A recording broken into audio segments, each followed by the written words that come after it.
कार्तिक मासरे आज आम बनवा स्पेशल टाइप्र गोटे टाइप्र खिचुड़ी जोटा कि हूँ मुग खिचुड़ी बनवा बहुत सहज बिल्कुल गोटा गोटा ही चाउल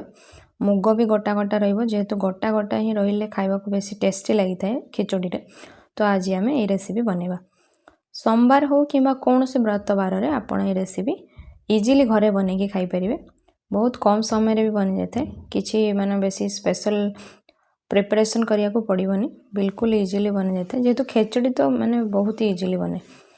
तो से सहित गोटे तरकारी सर्व कर चाहिए सहित दही बैगण को भी सर्व करें देखिपारे टेक्सचर बिल्कुल गोटा गोटा ही अच्छी तो आज आसतु बनवा स्टार्ट करवा फास्ट हूँ माने खेचुड़ी बनवाई मुग खेचुड़ी तो फास्ट मुझे मुग मुग कौ भेराइटर ने जो मार्केट रे पैकेट वाला मुग सेटा नेबेनी मुझे नहीं आ गए ग्रीन टाइप्र मुग आसे ताकू भी नेबेनी ग्रीन रो मुगरे भी बना जाए खेचुड़ी किंतु जदि आपण ये चपा थिबा वाला मुग नेबे ताहले टेस्ट बहुत बढ़ी था तो से जदि आपण पाखरे नाही ताहले तो ग्रीन मुगरे बनई पारिबे किंतु जदि अछि आकु निश्चय यूज करिवे क्वांटिटी होची गोटे कप मु नेची मुग चाउल भी गोटे कप माने हाफ हाफ रेशियो क्वांटिटी एठी माने मैटर करे माने केते आपण नेबे तो हाफ हाफ क्वांटिटी रे नेले मुग भी टेस्टी लगे माने खेचुड़ी रे मुगर भी बेसी टेस्ट लगे चाउल भी टेस्ट लगे तो से आपण हाफ हाफ करिकी क्वांटिटी नेबे तापर भल से एक्चुअली वाश करेंगे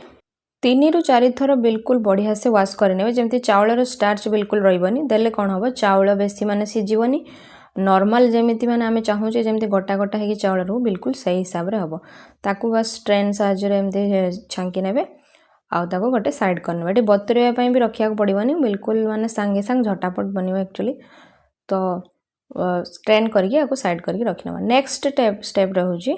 गोटे मोटा टाइप्र माने ना आप प्रेसर कुकर भी नहीं पारे मुझे नहीं गोटे टाइप्र स्टील बर्तन ताकू ये यूज करेंगे ना प्रेसर कुकर बिना सीटी रे कुक करें तो फास्ट मुझे देदेली पैन रे माने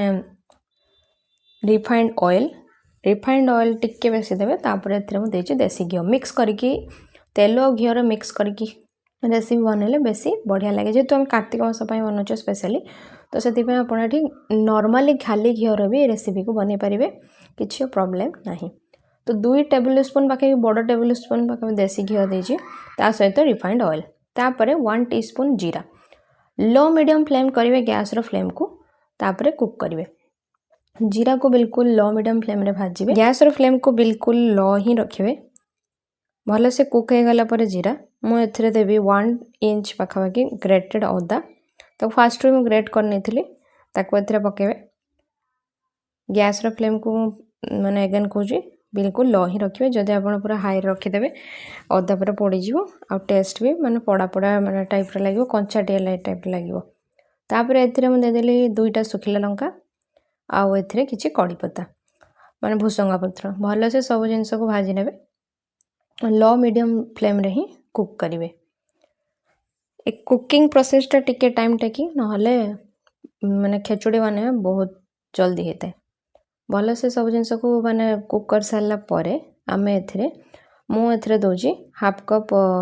1/3 कप पाखापाखि बादाम आपड़ चाहिए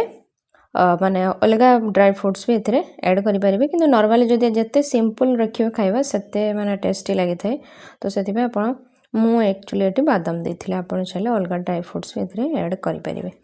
तापर याको भल से बादाम को कुक करिवे पाखापाखि 3 ରୁ 4 मिनिट पर्यंत भल से बादाम को कुक करिवे